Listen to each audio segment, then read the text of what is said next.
उत्तराखंड देख रहे हैं आप, उत्तराखंड एक्सप्रेस। आपके साथ मैं हूं कंचन डोगरा और आइए बुलेटिन की आगाज करेंगे बड़ी खबर के साथ। हल्द्वानी से इस समय एक बड़ी खबर आ रही है जहां पर आज से मुंबई के लिए ट्रेन शुरू होने जा रही है। आज इसको लेकर बड़ा कार्यक्रम का आयोजन किया जा रहा है उत्तराखंड में। लाल कुआं बांद्रा एक्सप्रेस को सीएम पुष्कर सिंह धामी हरी झंडी दिखाएंगे। देहरादून से करेंगे virtual flag of. Mumbai Surat Vadodara से सीधे जुड़ेगा कुमाऊं। लाल कुआं से बांद्रा तक चलेगी वीकली ट्रेन। हर हफ्ते सोमवार को चलेगी ये स्पेशल ट्रेन। तो ये एक बड़ी सौगात आप कह सकते हैं उत्तराखंड टू मुंबई के लिए। अगर आप उत्तराखंड से मुंबई जाने की तैयारी कर रहे हैं तो देखिए आज कार्यक्रम जो किया जाना है उसमें वर्चुअली मुख्यमंत्री पुष्कर सिंह धामी लाल कुआं बांद्रा एक्सप्रेस को सीएम दिखाएंगे हरी झंडी, वर्चुअली फ्लैग ऑफ करेंगे और फिर मुंबई सूरत वडोदरा से सीधे जुड़ जाएगा कुमाऊं। लाल कुआं से बांद्रा तक चलेगी ये वीकली ट्रेन। ये वीकली ट्रेन जिस पर और जानकारी शैलेंद्र नेगी देंगे, फोन लाइन पर मौजूद है। शैलेंद्र नेगी, ये बहुत बड़ी सौगात है उत्तराखंड वासियों के लिए भी और मुंबई के लोगों के लिए भी। लाल कुआं से बांद्रा तक चलेगी जो ये वीकली ट्रेन, इस पर सारी जानकारी दें जो कि हफ्ते में सोमवार को ही चलने वाली है, स्पेशल ट्रेन है। आज इसको लेकर जो वर्चुअली कार्यक्रम होना है उससे जुड़ी भी सारी जानकारी हमारे दर्शकों को दें। देखिए, इस समय मैं लाल कुआं स्टेशन पे मौजूद हूँ और इस ट्रेन को रवाना करने की पूरी तैयारियां हो चुकी हैं क्योंकि ये वीकली स्पेशल ट्रेन है और पहली बार आज ये रवाना होगी। और बहुत लंबे समय से इस बात की डिमांड उठ रही थी कि मुंबई के लिए सीधे कुमाऊं से जोड़ने का एक मुंबई को प्रयास हो, क्योंकि मुंबई से बड़ी संख्या में पर्यटक जो है वो घूमने आते हैं, लेकिन उनको बड़ी दिक्कतें होती है। पहले उनको दिल्ली उतरना पड़ता है और फिर अन्य स्टेशनों से यहाँ तक पहुंचना पड़ता है, लेकिन अब ये सीधी ट्रेन हो गई है तो ऐसे में पर्यटकों के लिए तो राहत है ही, साथ ही दिल्ली मुंबई जैसे जो शहर है, वडोदरा है, सूरत है, उन सारे शहरों को कनेक्ट करते हुए जा रही है ट्रेन। तो ऐसे में बड़ी संख्या में जो प्रवासी उत्तराखंडी हैं वो भी इन शहरों में रहते हैं, कामकाज के लिए जाते हैं, तो उनके लिए भी ये ट्रेन अच्छी खासी सुविधाजनक होगी। थोड़ी देर बाद मुख्यमंत्री पुष्कर सिंह धामी और जो पूर्व केंद्रीय रक्षा राज्य मंत्री हैं और नैनीताल उधमसिंह नगर के सांसद है अजय भट्ट, वो यहाँ लाल कुआं से इसको हरी झंडी दिखाएंगे। लेकिन मुख्यमंत्री पुष्कर सिंह धामी इसमें वर्चुअली हिस्सा ले रहे हैं इस पूरे उद्घाटन कार्यक्रम में, और मुख्यमंत्री जो है वो देहरादून से ही इसको फ्लैग ऑफ करेंगे इस पूरी ट्रेन को। और बहुत ही बहुप्रतीक्षित ट्रेन एक तरीके से कहा जाए। बहुत लंबे समय से इस बात की डिमांड उठ रही थी, लेकिन जब रेल मंत्री से मुलाकात की मुख्यमंत्री पुष्कर सिंह धामी ने और सांसद अजय भट्ट ने, तो उन्होंने इस मांग को स्वीकार किया। शैलेंद्र नेगी, आप नजर बनाए रखिए इस बड़ी खबर पर। फिलहाल की जानकारी के लिए आपका बहुत शुक्रिया। पढ़ते हैं आगे, आपको बताते हैं देश भर में रविवार को करवा चौथ का त्योहार मनाया गया। सीएम पुष्कर सिंह धामी की पत्नी गीता धामी ने भी चांद को देखकर अपना व्रत खोला। तो मुख्यमंत्री आवास की तस्वीरें आप देख रहे हैं जहां पर मुख्यमंत्री पुष्कर सिंह धामी की पत्नी, जिन्होंने उपवास रखा था कल करवा चौथ का, और चांद को देखने के बाद उपवास को खोला गया।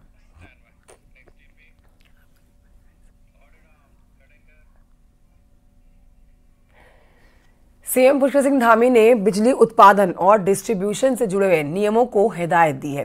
बिजली के क्षेत्र में आत्मनिर्भर बनने के लिए वो अपनी कमर कस लें। सीएम धामी ने कहा है कि उत्तराखंड राज्य बनते समय एक आइडिया में ये भी आया था कि राज्य बिजली उत्पादन के क्षेत्र में सबसे आगे रहे। उन्होंने सलाह दी है कि पहले जो नहीं हो पाया है अब उस टारगेट को पाने के लिए 5 सालों का वक्त लें और 5 सालों की डेडलाइन तय कर ली जाए। सीएम ने ये बात रविवार को बिजली डिस्ट्रीब्यूशन करने वाले PITCUL पेटकल के एक डेलीगेशन से मुलाकात के दौरान कही। इस दौरान पेटकल ने अपने फायदे में से 11 करोड़ रुपए का चेक प्रदेश के विकास के लिए सीएम को भी सौंपा।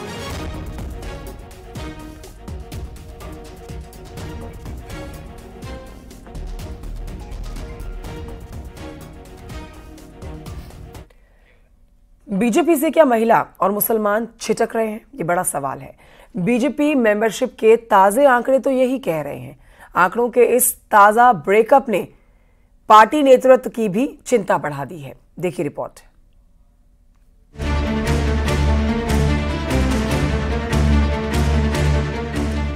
उत्तराखंड में बीजेपी को सबसे ज्यादा महिलाओं का वोट मिलता रहा है। लोकसभा और विधानसभा चुनाव में उसे बढ़ चढ़कर मिले आधी आबादी के वोट से इसे समझा जा सकता है। रविवार को बीजेपी ने मेंबरशिप आंकड़े जारी किए, जिसमें पार्टी ने दावा किया कि उसने तय टारगेट 20 लाख को पार करते हुए 20,17,000 मेंबर बना लिए हैं। पार्टी इसे भले ही बड़ी सफलता मान रही हो, लेकिन मेंबरशिप के इन्हीं आंकड़ों ने उसकी चिंता भी बढ़ा दी है। पहला ये कि उसका सबसे मजबूत वोट बैंक महिलाओं में से केवल 25% महिलाओं ने ही बीजेपी को ज्वाइन करने में रुचि दिखाई है, तो मुस्लिम समुदाय से मात्र 3% वोटर्स ने ही बीजेपी को ज्वाइन किया। दाता महिलाएं हमारी आज भी ज्यादा हैं, लेकिन राजनीतिक क्षेत्र में जुड़ने वाली बहनों को ही हम सदस्य बनाते हैं, इसलिए वो आंकड़ा इस रूप में खड़ा है। उसको दूसरे अर्थों में लेने की आवश्यकता नहीं है। अल्पसंख्यक आबादी इतनी है भैया, उसमें 3% सदस्य हमारे बने हैं, तो आगामी दिनों के अंदर हमारा जो अल्पसंख्यक का जो इकाई है, मोर्चे गठित होने हैं, तो हम उनसे आग्रह करेंगे अब बड़ी और संख्या में सदस्य बनाए। बीजेपी मेंबरशिप की समीक्षा मीटिंग में भी इस बात पर चिंता जताई गई। बीजेपी ने अब तय किया है कि महिलाओं के बीच महिला मोर्चा और मुस्लिम के बीच अल्पसंख्यक मोर्चा 1 हफ्ते का और विशेष मेंबरशिप अभियान चलाएगा, जो 23 अक्टूबर से 30 अक्टूबर तक चलेगा। कि 7 दिन का विशेष अभियान वो अपना 23 तारीख से लेकर के 30 तारीख तक हम केवल महिला मोर्चे के माध्यम से महिलाओं में हमारी सस्ता बढ़े, उसके लिए हम लोग चलाएंगे। इसी प्रकार से अल्पसंख्यक मोर्चे के बीच में हम लोग ये 7 दिन का अभियान चलाएंगे। उत्तराखंड में गांव से लेकर शहर तक पिछले कुछ सालों में मात्र शक्ति बीजेपी का एक मजबूत वोट बैंक बनकर उभरा है। 2022 के विधानसभा चुनाव में बीजेपी की सत्ता में जादुई वापसी, लोकसभा में 5 सीटों पर उसकी हैट्रिक को इसी वोट बैंक का कमाल माना जाता है। लेकिन मेंबरशिप के आंकड़े ने बीजेपी नेताओं की नींद जरूर उड़ा दी है। न्यूज़ 18 के लिए देहरादून से सुनील नवप्रभात की रिपोर्ट।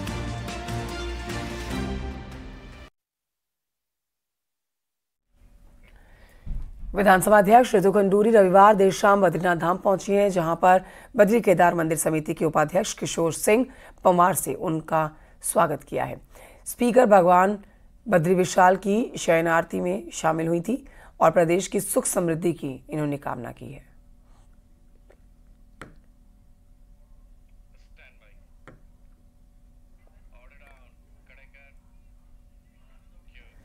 कोटद्वार के झंडी चौड़ समेत रामपुर और स्नेह इलाके में हाथियों की दहशत बनी हुई है। रात के समय में हाथियों का झुंड गांव में धमक जाता है और खेतों को बर्बाद करने लग जाता है। हाल ही में हाथियों के झुंड ने पूरे इलाके में जमीन की दीवार और गेट तोड़ दिए, साथ ही कई जगह फसल भी रौंद डाली। हाथियों की दमक से लोग परेशान हैं। ग्रामीणों ने वन विभाग से इलाके में रात में गश्त लगाने की मांग की है।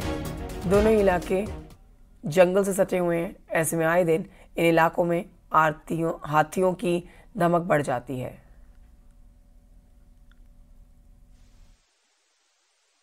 तोड़ गया उधर से आया, अरे देखो हमारे गेहूं का नाश कर दिया दुनिया भर का। 2 दिन आ गया, अरे 1 दिन पहले भी आया था 2 बार। बे डर है हमारा, तो अब देख लो ये सामने आ जा रहा घर के सामने, और उन बच्चों पे तो कल चले गया था वो उधर।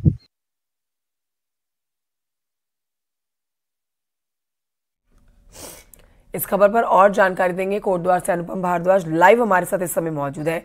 अनुपम, ये वाकई में बड़ा नुकसान पहुंचाने वाली बात है।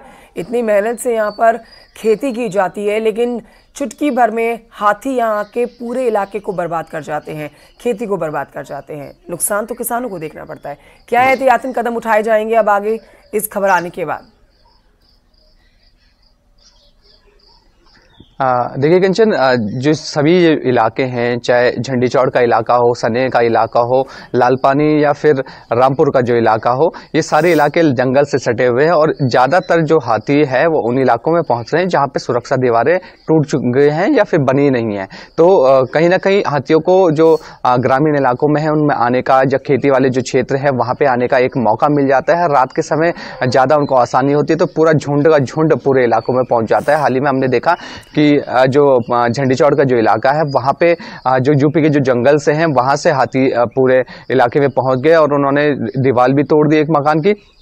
और जो खेती है, जो धान की जो फसल थी वो भी बर्बाद कर दी। तो कहा जा सकता है कि कहीं ना कहीं एक बड़ी दिक्कत लोगों को रहती है, और अगर हाथियों को भगाने के लिए रात के समय कोई जाता है तो हाथी उनके पीछे भी दौड़ जाते हैं। तो एक बड़ा खतरा पूरा इलाके में बना रहता है। गश्त की लगातार बात की जाती रही है, वन विभाग की ओर से गश्त भी इस इलाकों में की जाती रही है, लेकिन मांग ये की जा रही है कि जो जब तक सुरक्षा दीवारें नहीं होंगी, हाथी सुरक्षा दीवारें जब तक नहीं रहेंगी या जो टूटी दीवारें हैं उनको रिपेयर नहीं किया जाता, तब तक ये हालात नहीं सुधरेंगे और वहां पे जो हाथियों की जो दिक्कतें हैं वो लगातार बनी रहेंगी। कार्रवाई तो इस मामले में क्या ही होगी, लेकिन हाँ, यहाँ पर एहतियात के तौर पर लोगों को ही अपने खेतीबाड़ी के तमाम कॉर्नर्स पे शायद बाड़े बनाने होंगे ताकि जानवरों से अपनी खेती को बचाया जा सके। बहुत शुक्रिया आपका अनुपम भारद्वाज जानकारी के लिए।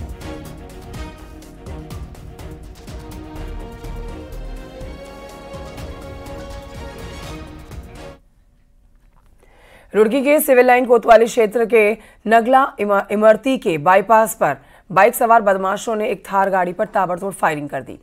वहीं पीड़ित ने खेतों में भागकर अपनी जान बचाई है, जबकि एक गोली एक राहगीर के पैर में लग गई। अस्पताल में उसे भर्ती कराया गया है। आगे हायर सेंटर रेफर किए जाने की बात सामने आ रही है। सूचना पर मौके पर पुलिस भी पहुंची है। पुलिस फोर्स ने जांच शुरू कर दी है।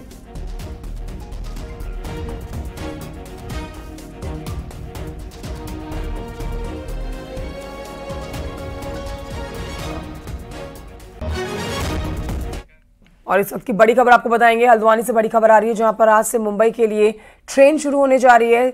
मुख्यमंत्री पुष्कर सिंह धामी ने लाल कुआं बांद्रा एक्सप्रेस को हरी झंडी दिखा दी है। देहरादून से वर्चुअली क्या उन्होंने कहा है, सुनते हैं। विकास की मुख्य धारा से जोड़ने के लिए अनेक योजनाओं को धरातल पर उतारने का काम कर रही है, क्योंकि हम उत्तराखंड को देश का श्रेष्ठ राज्य बनाना चाहते हैं और उस दिशा में हमको सफलता भी प्राप्त हो रही है। हमारे प्रधानमंत्री जी ने जो बाबा केदार धाम से उनके मुख से शब्द निकले थे कि 21वीं सदी का तीसरा दशक उत्तराखंड का दशक होगा, उस दिशा में हम तेजी से आगे बढ़ रहे हैं। आज बहुत सारे सेक्टर में देवभूमि उत्तराखंड देश के प्रमुख राज्यों में हमारा स्थान आ रहा है, चाहे वो सतत विकास के लक्ष्यों को प्राप्त करना हो या उत्तराखंड की जो सकल घरेलू उत्पाद GSDP बढ़नी हो, उसमें भी 1.3% की बढ़ोतरी हुई है। बेरोजगारी दर हमारी 4% से ज़्यादा कम हुई है। आज हम नए नए इनोवेशन के क्षेत्र में, स्टार्टअप के क्षेत्र में हमारे नए नए युवा उद्यमी बन रहे हैं। स्टार्टअप में जहां हम अचीवर्स की श्रेणी में थे, अब हम अचीवर्स की श्रेणी से लीडर्स की श्रेणी में आ रहे हैं। और निवेश करने वालों राज्यों में भी हमारा नाम आज देश के प्रमुख राज्यों में आ रहा है। किसी न किसी, अभी स्वच्छता में जो देश के प्रमुख शहर 75 शहरों का जो भारत सरकार ने चयन किया था, उसमें से मुझे आप सबको बताते हुए खुशी हो रही है कि 10 शहर हमारे उत्तराखंड के हैं। इस प्रकार से आज हर क्षेत्र में हम कहीं ना कहीं कुछ प्रकृति की ओर आगे बढ़ रहे हैं। बहुत सारे और आगे करने हैं। वंदे भारत ट्रेनें भी हमारे लिए एक अच्छे विकल्प के रूप में, जहाँ राजधानी देहरादून से चल रही हैं, निकट भविष्य में हमारा प्रयास होगा, जैसा आदरणीय भट्ट जी ने अभी बताया कि 3 ट्रेनें यहाँ से चल रही है। आज अच्छी सुविधा हो रही है, लेकिन उसके बावजूद भी काशी है, हमारा अयोध्या है, और भी जो देश के प्रमुख शहर हैं जहाँ से सर्वाधिक आवागमन हमारा होता है, तराई क्षेत्र के लोगों का हो या हमारे सेना में जो लोग सेवा दे रहे हैं, उनको अपने परिवारों तक आना है। बढ़ते आगे, देहरादून में पुलिस की टीम ने कई होटल, ढाबों और रेस्टोरेंट का जायजा लिया और साफ सफाई की व्यवस्थाओं को भी देखा। इसके साथ ही पुलिस ने सभी संचालकों से किचन में CCTV कैमरे लगाने को भी कहा। चेकिंग के दौरान काम करने वाले कर्मचारियों का वेरिफिकेशन भी किया गया। आपको बताएं कि बीते कुछ दिनों से उत्तराखंड में खाने में गंदगी फैलाने के मामले में पुलिस बहुत एक्टिव हो रखी है।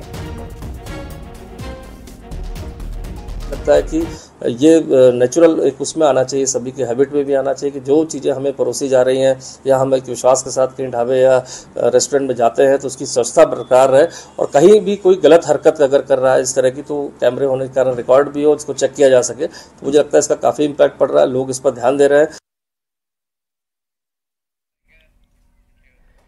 विकासनगर में लाखों की लागत से बनी कृषि विभाग की बिल्डिंग खंडर हो चुकी है। लोग इसे जल्द शुरू करने की मांग कर रहे हैं।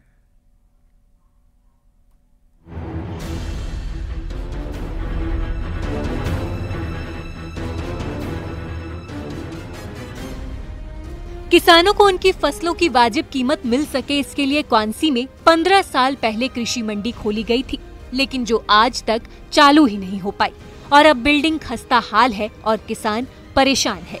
काश्तकारों की मांग भी रही है कि इसको चालू करवाओ।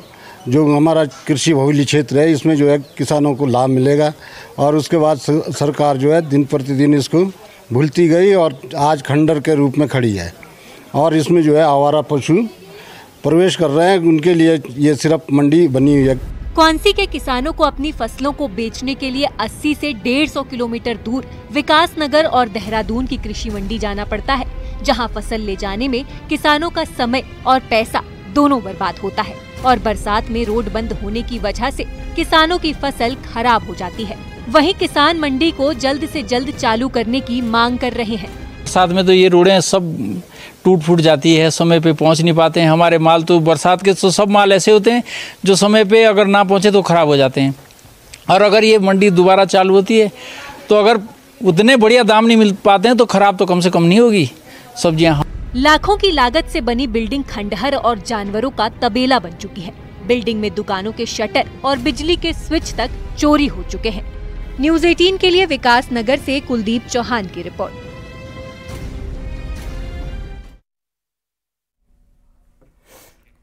टिहरी में बाहरी लोगों के द्वारा बढ़ते जमीन खरीद फरोख्त के मामले को लेकर अब ग्रामीण लामबंद होने लगे हैं। टिहरी में चंबा और धौलधार ब्लॉक में लगातार बढ़ते जमीन खरीद फरोख्त के मामलों में अब कुछ लोगों ने खुली बैठक करके बाहरी लोगों को जमीन देने के मामले पर पाबंदी लगा दी है। अब अन्य गाँव के लोग भी इस ओर मुखर होते हुए दिखाई दे रहे हैं। रविवार को चंबा के तानगला में महापंचायत आयोजित की गई, जिसमें इसे पैतृक भूमि बचाओ मुहिम का नाम दिया गया। गुलडी, धारकोट, दिखौल, कोट समेत 20 से ज्यादा गांव के लोग इस मुहिम में जुड़े हैं।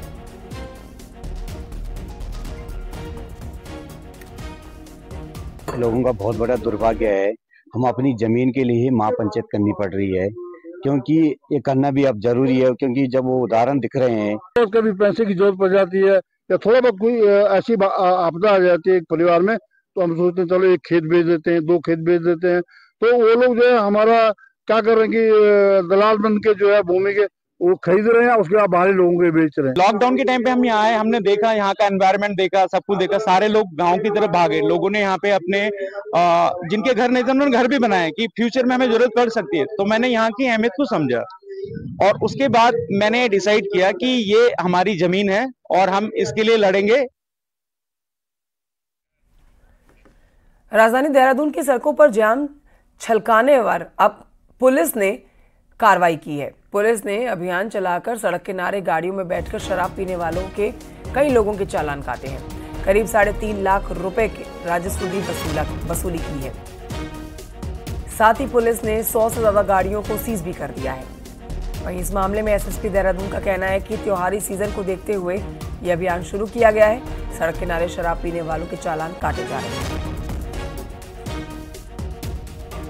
शहर की जो खूबसूरती है, जो एक स्वच्छता है, उसको देखकर भी जो टूरिस्ट आते हैं उनको भी एक गलत इंप्रेशन जाता है शहर का। तो ये जरूरी है कि इस तरह का अभियान चलाया जाए। और अभियान में क्या होता है कि निरंतर सभी थाने इसमें जब कार्य करते हैं तो उसका एक रिजल्ट अच्छा आता है और इसका मैसेज जा रहा है। जो इस तरह के स्पॉट्स डेवलप हो रहे थे वहाँ पर काफ़ी कमी आई है। कुछ और स्पॉट्स हैं जिनको टारगेट किया गया, फोकस किया गया, तो इसलिए अभी 1 महीने लगातार इसको भी जारी रखा जाए। 24 फरवरी 2022 से रूस और यूक्रेन के बीच में युद्ध चल रहा है। कई जाने जा चुकी हैं, कई लोग बेघर हो चुके हैं, लेकिन आज भी रूस और यूक्रेन के नागरिक एक होकर रहना चाहते हैं।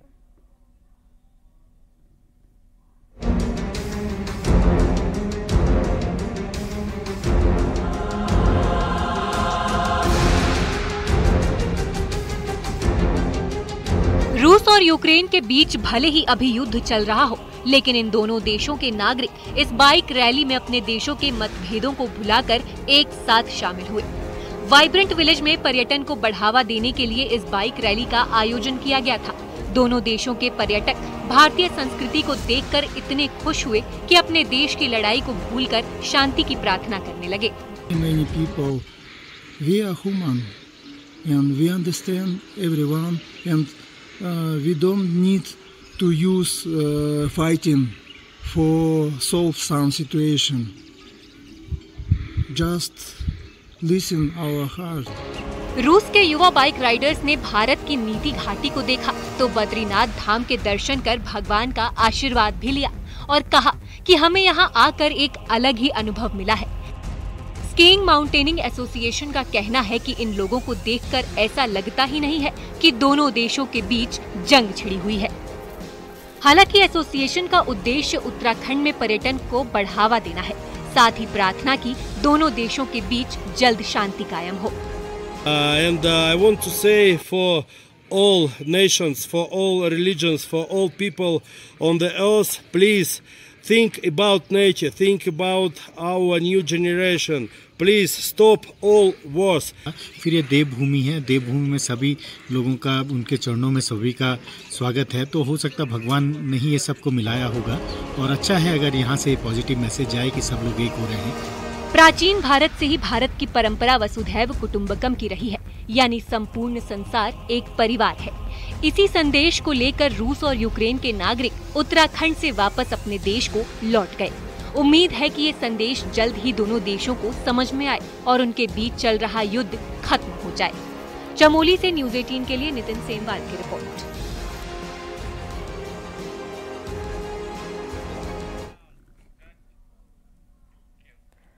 एक छोटे से ब्रेक के लिए रुकना होगा, जल्द लौट रहे हैं।